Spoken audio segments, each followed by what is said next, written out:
How Ukraine's advanced F-16s are vulnerable in the Russia conflict.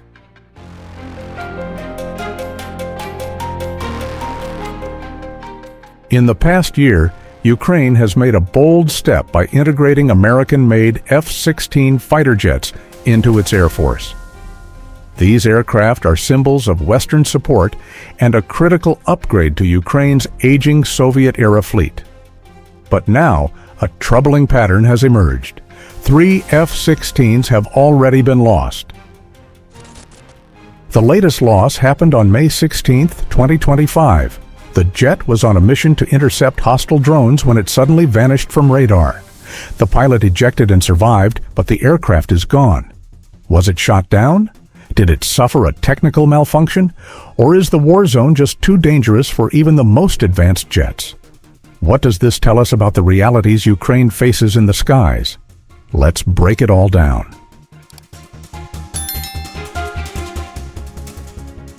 Let's start with the timeline.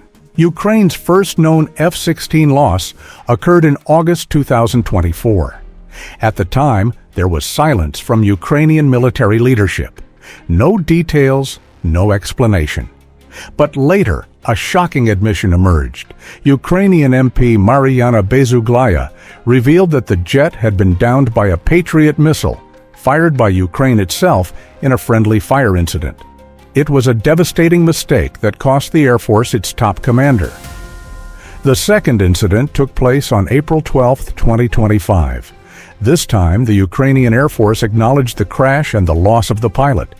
Within 24 hours, the Russian Ministry of Defense claimed the kill, stating it was a successful interception by one of their air defense systems, likely a BM-3 or S-400 unit.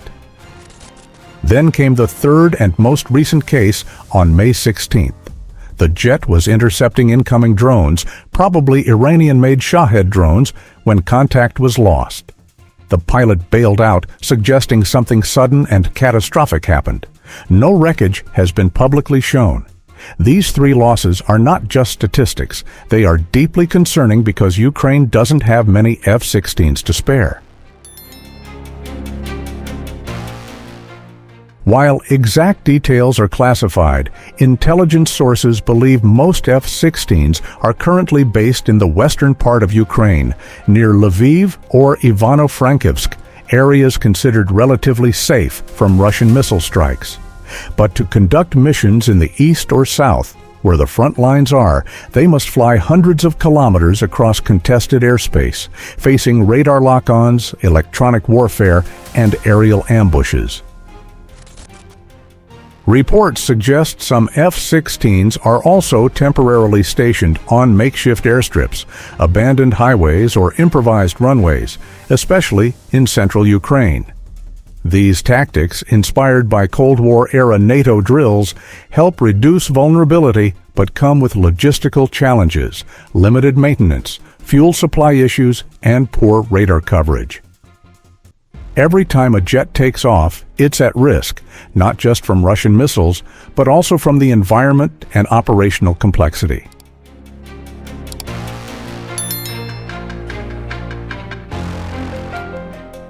F-16s are advanced, but they're not invincible. Despite cutting-edge radar and weapons, they were never designed to operate in an environment saturated with modern SAMs, surface-to-air missile systems like the Russian S-400. Ukrainian pilots have received fast-track training in Europe and the US, but few have actual combat experience in the F-16. The jet requires more than just flying skill. It demands mastery of radar management, missile evasion, and formation tactics, often under extreme stress. Moreover, Russian air defense zones are now layered with overlapping systems. A jet can avoid one threat, only to fly into another. Combine that with Ukraine's incomplete airspace control and constant jamming, and even the best aircraft can be overwhelmed. In one likely scenario, the May 16th F-16 may have flown near Sumy, an area under pressure from Russian ground advances. If it strayed into a well-defended corridor, it might have been hit by an S-400 battery from across the border.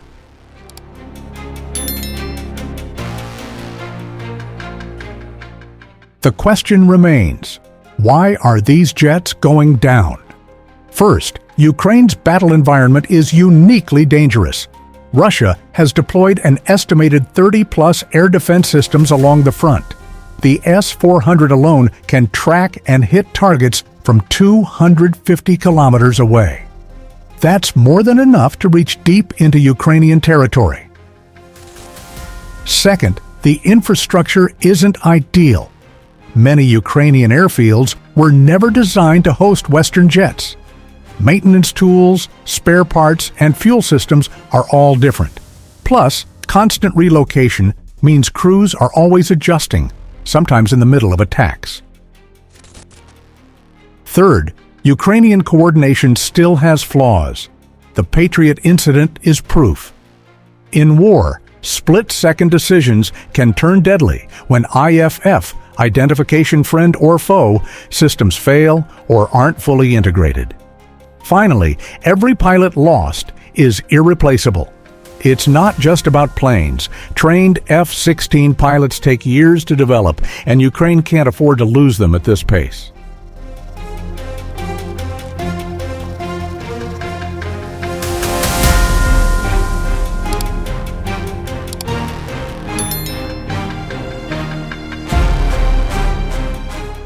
Russia, to be clear, has lost more aircraft overall.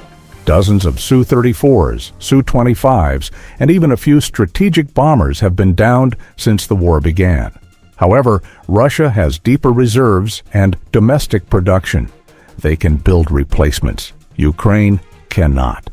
Every F-16 Ukraine loses is a strategic blow, both militarily and diplomatically. It risks weakening Western resolve. If NATO jets are falling to Russian systems, some countries might hesitate to supply more. It's not just about weapons, it's about confidence.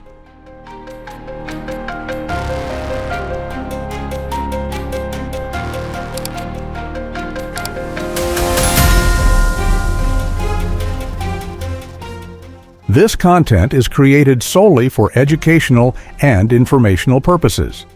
It is intended to provide insights based on verified data, credible sources, and careful analysis.